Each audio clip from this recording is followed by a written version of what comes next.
其他的那个大项时说上下两体的复合一项楼，通常都是指上面这个上卦下卦的它的八卦里面的这个意象啊，然后呢再说它复合一项。只有这边啊，它是多了一个动词，说天地交，天地不交。天地不交，构成了脾，就是乱世。那么君子怎么自处？以俭德避难。俭德相对的就是丰德，丰跟俭。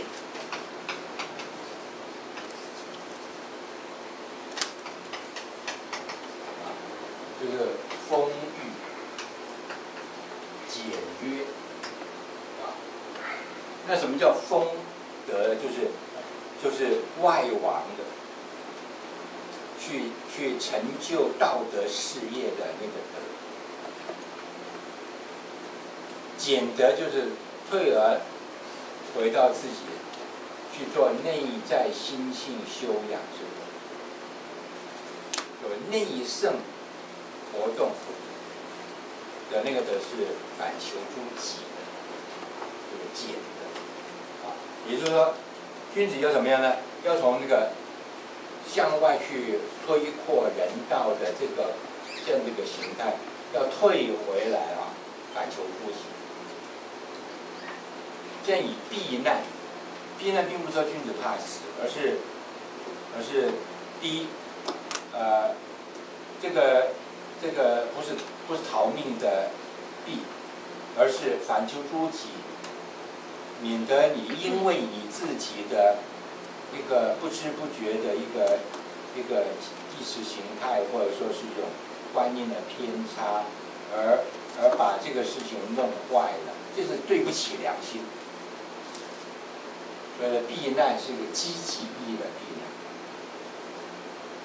其实呢，这个避难意思也可以说，这种没有意义的难，不用去冲撞。本来就是狗咬狗嘛，也何必去掺一脚？所以魏国内乱，父子争位，孔子就晓得，子路那种冲动个性、那种负责的个性就会负难。但是呢，他的同学子高就说这个不值得。你不管是站在爸爸那边、儿子那边，都是狗咬狗。毫无意义，何必人民牺牲呢？所以他就逃出来了。结果两个同学就在那个墙洞里头遇到，一个要爬进去，一个要爬出来，尊重彼此的看法跟个性，握手，这个助理评判。子高逃出来，子路进去，格斗死了。孔子就知道子路是这个个性。这个其实是没有必要的，不可容以入，不能够呢，这个享受这种巨额的这些报酬，好，前面俭德，意思说凡事要低调。不可容以入，就是说不可以住地堡。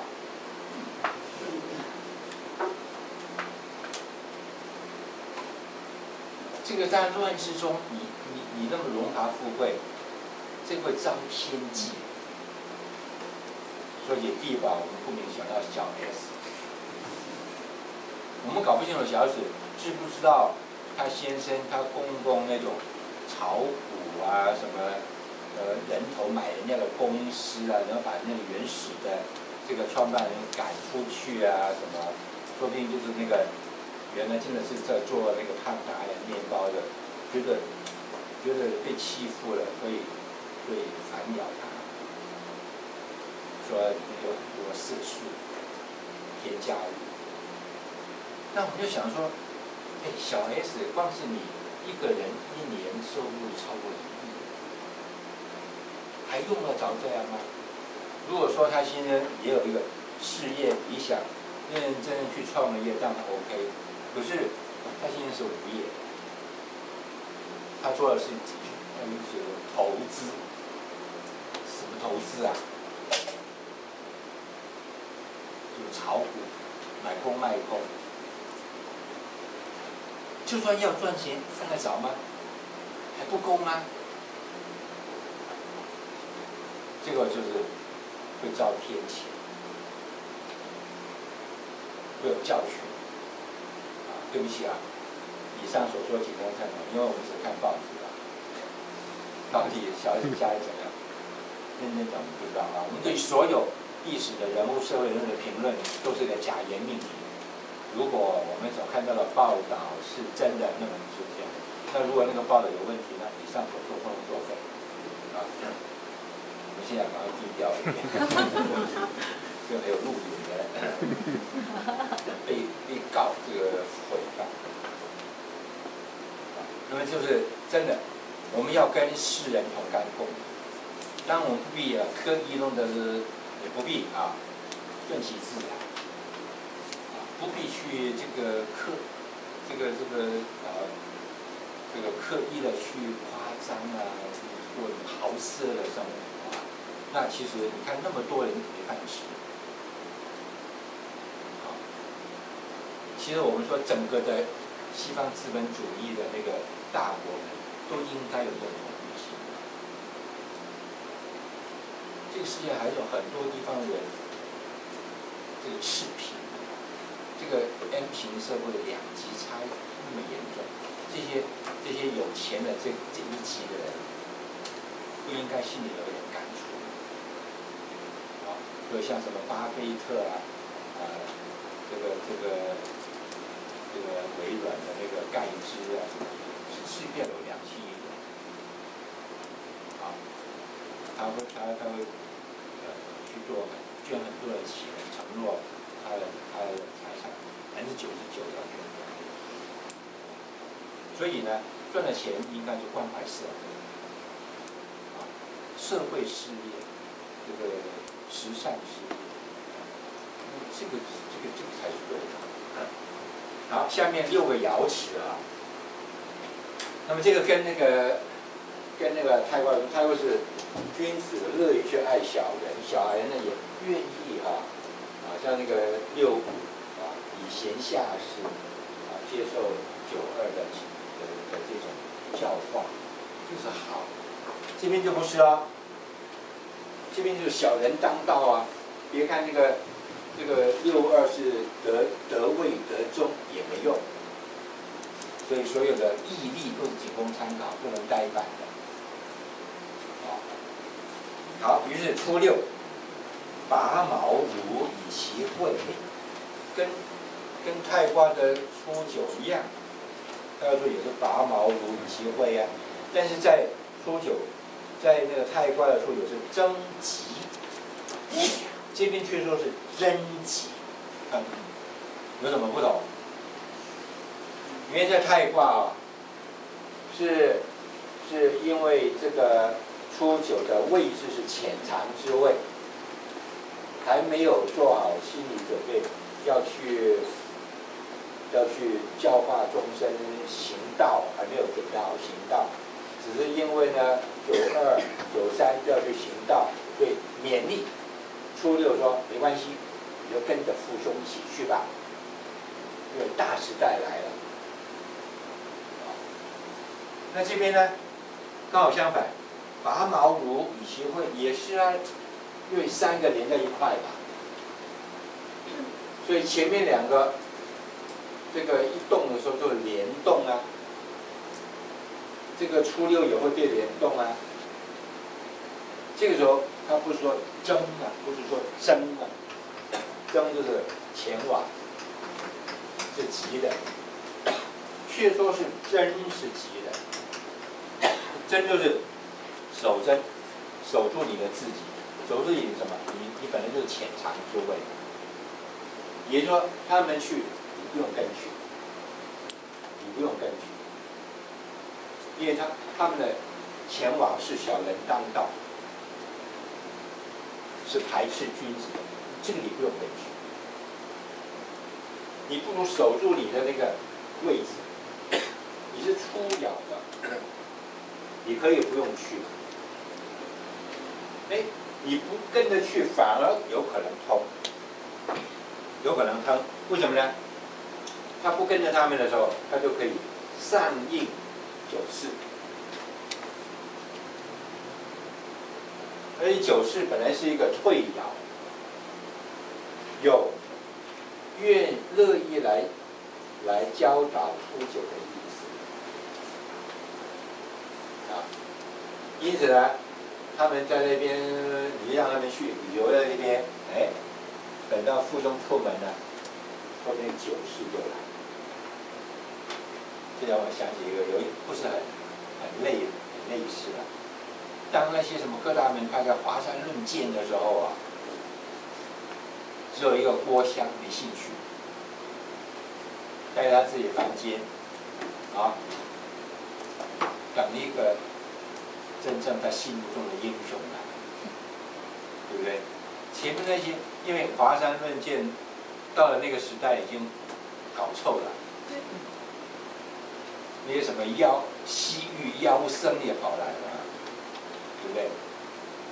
不是当年那个这个东邪西毒南帝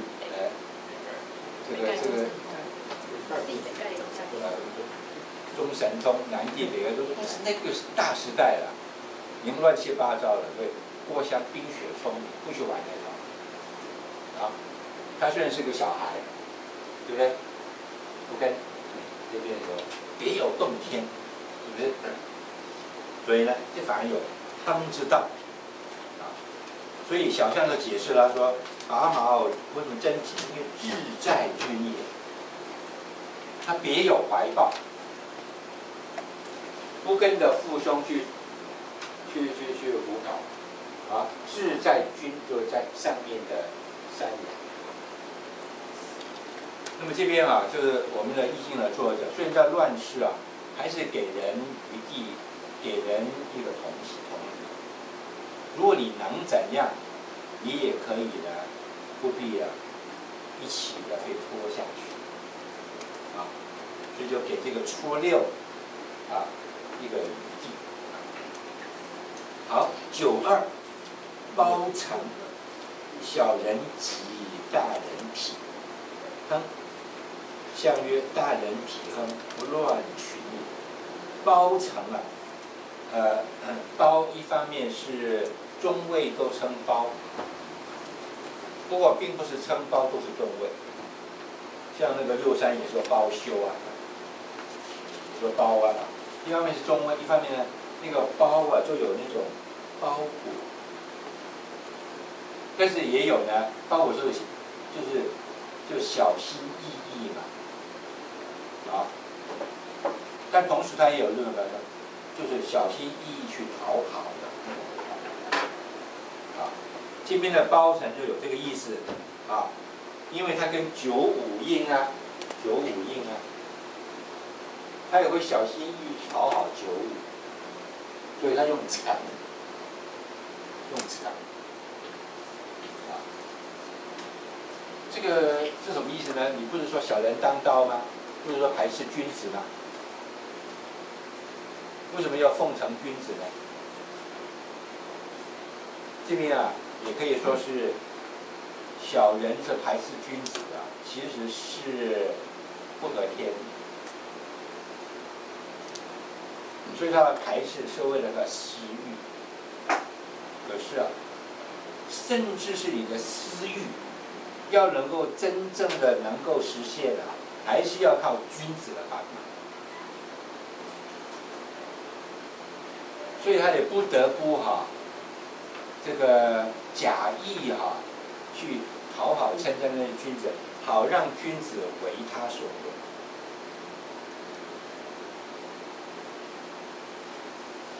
原来这个世界的所以能够还可以维持，都是靠一些君子，不忍心。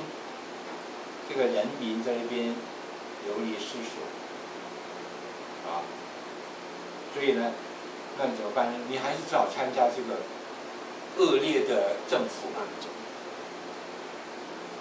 因为通过这个政府才能够照顾到这些哀哀无告的老百姓。那你要借用这个昏君的体制，你也要跟昏君妥协。那些昏君，他怎么不知道你阿姨是真的想要为我好？你别有怀抱。不过呢，我也需要你啊，所以就心照不宣了。啊，中国啊，从秦汉之后，皇帝跟儒者们的关系就是这么样暧昧。这个圣君贤相，其实君一点都不圣，打天下的用武力的。这些儒者为什么称圣君呢？自贬为贤相呢？其实那个圣在相的这个体系不在于君，没办法，因为他是这个公司的所有人，你只是这个经理，他有所有权，你不得不跟他妥协。皇帝也知道，但是我也需要你来帮我管这个大家当，不然那么庞大的这个家产，谁来管他？好吧，所以表面上说，行道、仁义道德，其实没有那个心。他真的是要利用你。那些儒生也知道，也跟他虚与委蛇啊，表面演戏，想要在这个夹缝中去征战胜仗，结果形成互相利用的局面。既然是互相利用，最后一定是君王利用儒生的成分越来越强。那个儒生想要利用君王的越来越多，为什么？因为利用玩这种权力游戏，根本就是打天下的皇帝们的本行嘛。你儒生怎么斗得过他呢？就是马英九怎么斗得过王金平呢？人家老狐狸。所以呢，从最早的时候，汉代啊，春秋战国的时候还可以这个礼敬那些游士，因为太要需要他了啊，所以还有一种平等。到了汉代，皇帝高高在上，群臣分裂下面。那时候还可以用什么谶纬、摘译来警惕皇帝。后来皇帝也学乖了，骗洪武。所以一代比一代啊，儒生在皇帝面前的那样的一个处境越来越艰辛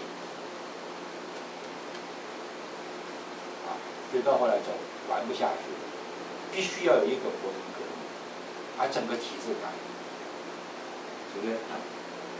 所以呢，原来小人都是靠君子活的，所以小人绝无行道之念。可是靠着君子还是在行道，维持一个局面，他在那边捞好处进而这个引而生之那些坏人都是靠好人活。班上那个不读书的学生，到考试的时候只好作弊，作弊只好靠那些读书的好学生。如果所有人都不读书，都等着考试的时候看别人，你看我看你，通通没读书就完了。所以那些不读书的一定要鼓励别人好好读书，要跟我学，才能到考试左右左右看左边看右边都很好。说谎的人都是靠着诚实的如果100个人99个都是很诚实，只有一个说谎，那个说谎的人人都相信。他就可以呢无往不利。如果说说谎那么好看，那大家就说谎好了。等到说谎的人越多，说谎就越不透。等到人人说谎之后，说谎就无效，就没有人相信所有人讲的话，那所有人都在说谎。所以一定要诚实的人越多，就少数说谎，那少数说谎的人就得利。所以说谎的人是靠着诚实来活，不读书的人当作弊的时候是靠读书的人活。社会有时候那个不是生产的这个买空卖空，你看那些大户啊，在股票市场里头哇捞了钱，请问捞了谁的钱？就是金字塔下面那个广大蔡南族的钱，这些人真可怜啊！老老实实上班，存钱，存到一点钱的时候，觉得哎，银行利息实在太低了，一时有一点点贪心，想要买股票啊，这个收益要啊，结果呢就被那些大户们炒作来冲收刮走。但是蔡南族就是真的很死心，只好回去好好再存钱，又存到一点钱，又不行，再来又被收刮一次。如果所有人都像那些买空卖空的人一样上班，没有去认真生产赚钱，那你捞刮谁的钱？骗徒都靠那些老实人活的，没有老实人，大家都是骗徒，就骗不了了。啊，所以他说，为什么奉承那个95呢？小人急啊，对小人来讲有利啊，一定要知道，小人的利是大人的苦啊，是大人们在那边扛着他的。小人靠君子活，小人那边看起来吃香喝辣，都是那个大人帮他维持这个社会局面，他才可以在这边啊东捞西捞。所以在这边啊，为什么要说亨呢？依然是给小人一点点。如果你明白这个道理，你至少要明白一个道理。哎，你那么赚捞这些，你不要以为你才高八斗，不要以为你厉害。整个社会在后面做你的底子，从那个政府的政策，比如说因为要拉拔这个什么科技产业，什么工商，所以才会给企业那么多优惠嘛，对不对？政策上面的支持，你才刚好在这个时期。最早的时候，35减就是牺牲地主，成全了农民。后面一个阶段是牺牲了农业，所有的这些稻谷的农业压低，好去扶持工商业，是整个社会整体性的。你刚好在这个环境里边，你就好像左右逢源，不是你自己一个人。更何况还有上面那个沉默大众，啊，你就说这些立法院那些政客，还不是靠人那些沉默大众一票一票把它选过来？是不是？你至少要懂得这个道理，也许你会有一点点违感，还是可以哼的。啊，好，小象说大人为什么痞？因为是大人辛苦啊，大人这边扛着啊，要铁肩担道义啊，你不能我不能不义啊，就是靠这种傻瓜维持这个局面，乱世还是可以这么活。啊，因为大人的痞才哼的啊。所以为什么大人痞亨呢？完全是靠这些任劳任怨的，啊，不求闻达的，在扛着这个局面。因为他们不乱去，这个群是指的上面3个羊，他们还是什么？还是没有改变他们君子爱小人的初衷。你说他们还在守贞，因为大人们去争，才稳住了这个乱世中会有个起码的局面。啊，现在那个国际热钱那些捞钱捞些人，到各地呼风唤雨，造成金融风暴，造成股权战性。请问什么时候才有个总的解决？也许吧，哪一天吧，世界性的金融秩序崩溃，这些肥猫们的钱就全部血本无归，所有欠债的人的债通过600。有世界性金融崩溃，重新从这个小地方慢慢再来的，当然世界贸易就会停顿，那正是天下大乱。以前那些穷人怎么他们翻身？靠打仗，一打仗，欠那些有钱的钱都不用还，当兵去了，对不对？可是大家都辛苦在维持目前的金融秩序。只要那个今天的金融秩序还是有效，他们有那些真的很虚无的财富，就可以到处呼风唤雨。原来他们能够这么哼，还是因为有大人们在那边扛，君子们在扛。好，我们看63，包羞，相月包羞，位不当也。63因为失位。他不像62，虽然是小人，好歹得位得中，所以还可以哼。只要你要知道，你说羊是因为上面3个羊这边照你，这边呢失位，又紧邻了这个羊，那种讨好啊，就比这个62呢更赤裸裸。这边还有一种呢格局，6295，对不对？这边就是穷诗滥语，完全没有廉耻，那种斜肩缠笑，那种这个台面下面这个瞧来瞧去啊，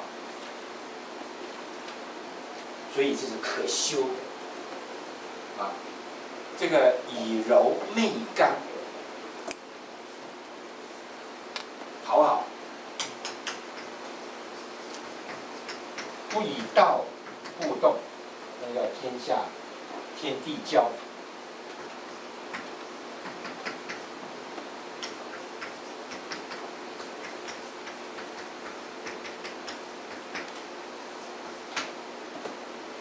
还把这个解释为说有办法。能够瞧得通，不晓得这根本就是个可羞的事，可羞耻的事。所以用63呢，直接点出，在这个格局下面，因所做的事情都是可羞的，都不道德。结果你还把这个不道德还很得意。这个贿赂了，还到立法院，这个，好像是那种议政实验室的，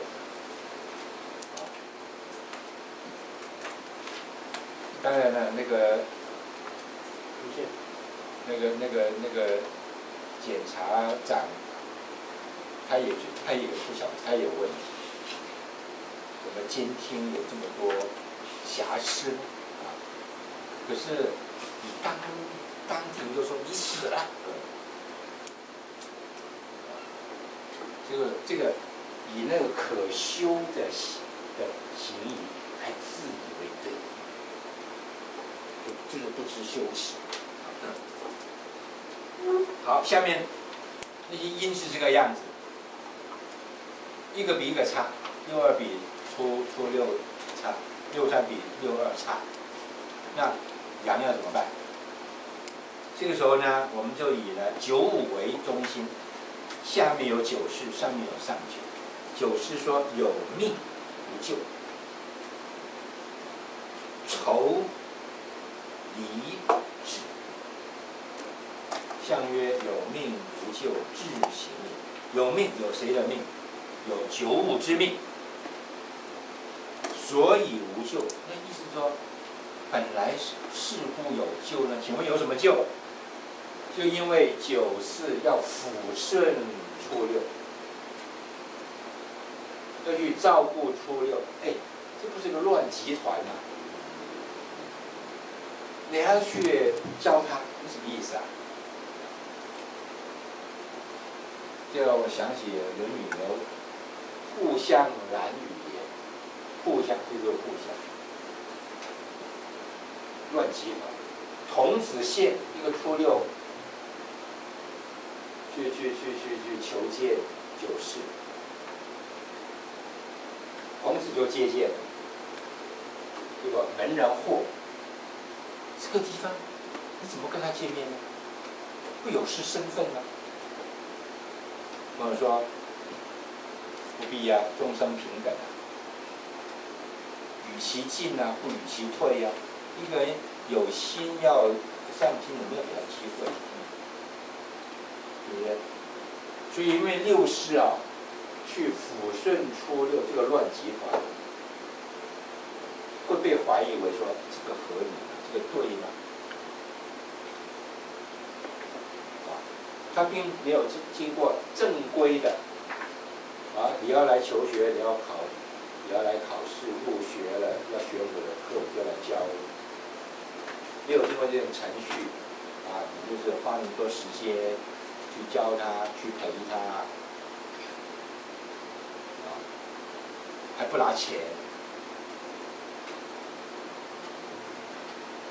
那这个怀疑他说无咎，为什么？秉承95之命，95代表了君子集团里边的主，也就是良心。这个不是凭的那个外在的规矩，要照规矩。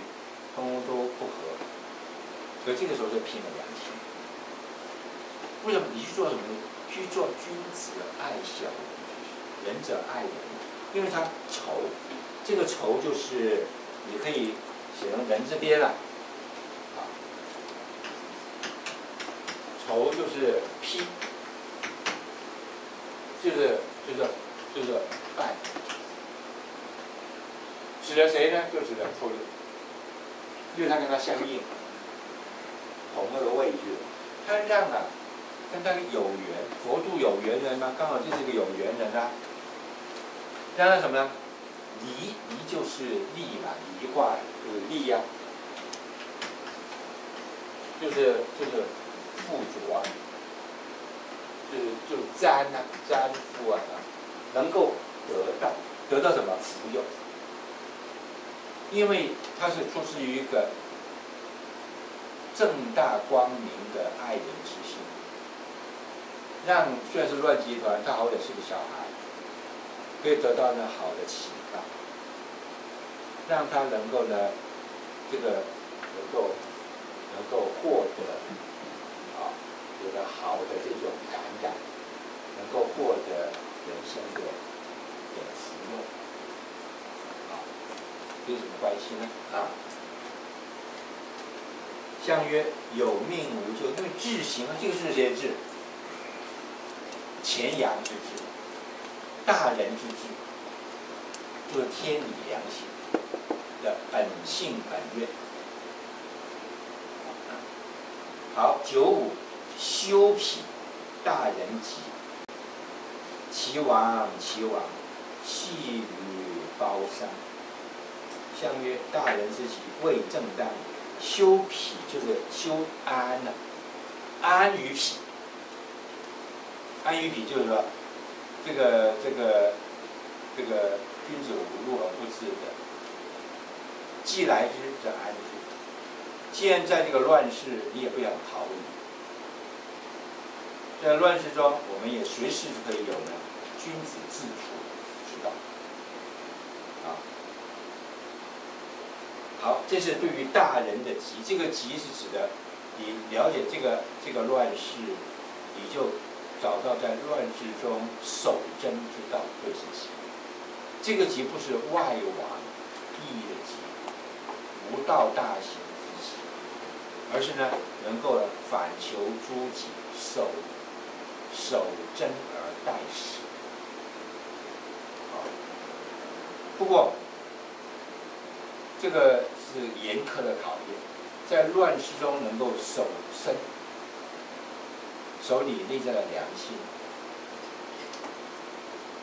这是一个很严重的考验，随时都可能一脉这个心传断掉，齐王，随时都可能断掉。结果要靠什么呢？细雨包桑。桑树据说是根啊，深还是深啊，不像我们台风一来，这个台北的行道树啊，用那个菩提树是不对的。菩提树的叶子很漂亮，但是根很浅，台风一来就倒，应该用那种什么根很深的，有很多抗风。这个桑啊，根很深。包什么意思呢？就是重生。一株桑树根就很深，何况呢，一丛桑树，也就是说它们很稳固，啊，植根深固。君子也应该这样，在乱世的时候就反求诸己，叫什么？回过头来，把你的道德良知的根能够入土更深，让你的君子的位置、本分能够站得更稳，这样才能够呢面对乱世的考验。所以安于匹，谈何容易？你得是一个君子才能走得通，才会急。为什么？因为现实的考验非常严厉，完全看你的心性需要的功夫，那个培元固本的功是不是够深？为什么这样解呢？因为位正当啊，得位得中啊。所以呢，95代表了君子的守正。然后94呢，就是在守正的基础上，如果遇到有恰当的机缘，也可以去君子爱小人，但是没有办法普遍的制度性，只能什么呢？教外别传，单个的遇到修，只能这样。那至于上9呢，它是另外的一种机会哦，轻匹。为什么？因为它位在最高的地方，最高的地方就在格局之外，不受这个阴的拖累，所以在那么高在上面等待时机，看到你遇到一个破绽了，有个机会，他出招，把你呢摧毁，轻匹。这个不是一个破坏性的动作吗？先是匹的，但是会带来道德的结果，会后喜，甚至被轻的那个匹那个小人就会感激了，因为他其实来拯救你，啊，所以我们要真的拯救那些在立法院里面水深火热的立法委员，就把他罢免，我下次不选他，那就解脱。很多那些什么大官下台以后，都是他们太太说啊，我又找回我的丈夫，又捡回来，本来已经丢掉了丈夫，要跑到那个污浊不堪的那个正案，啊，这个下台哦，反而是一种解脱。相曰：匹重则轻，何可长也？这个匹啊，不是个理想的人间，它为什么？但是它也不会长久，那是因为日新月异。啊，这边你以为啊，你用这套什么桥式型的、汇入的、收买的，你以为这能够长久吗？不会。啊，天理在上面，虎视眈眈，这个上也可以理解为天理。啊，善有善报，恶有恶报，不是不报，时辰未到。虽然时辰未到，天理那上面虎视眈眈。这回马英九以为等到天理的机会，他让他看出来。不过我们有话来说呢，就算这个不成功，还是有意义的。第一，这个王金平就算下面还可以做满任期，他会有点收敛，对不对？第二，借这个机会呢，把这里边的生态啊、实况啊，再宣出来，增加人民的了解，对不对？第三，正因为失败了，说不定广大人民的同情心会回馈蛮久，所以他的不晓得他现在民调多少，一度有8%，回升到50%，现在是多少%？对，所以呢，世界上的事情是吊诡啊，所以这个祸福相依啊，从长远来看，并非没有意义啊，因为天理在那啊。好，这是我们的皮卦啊，今天就讲到这边了啊。我们下个礼拜啊，应该要讲闲话，好吧？那就下礼拜再见。起立。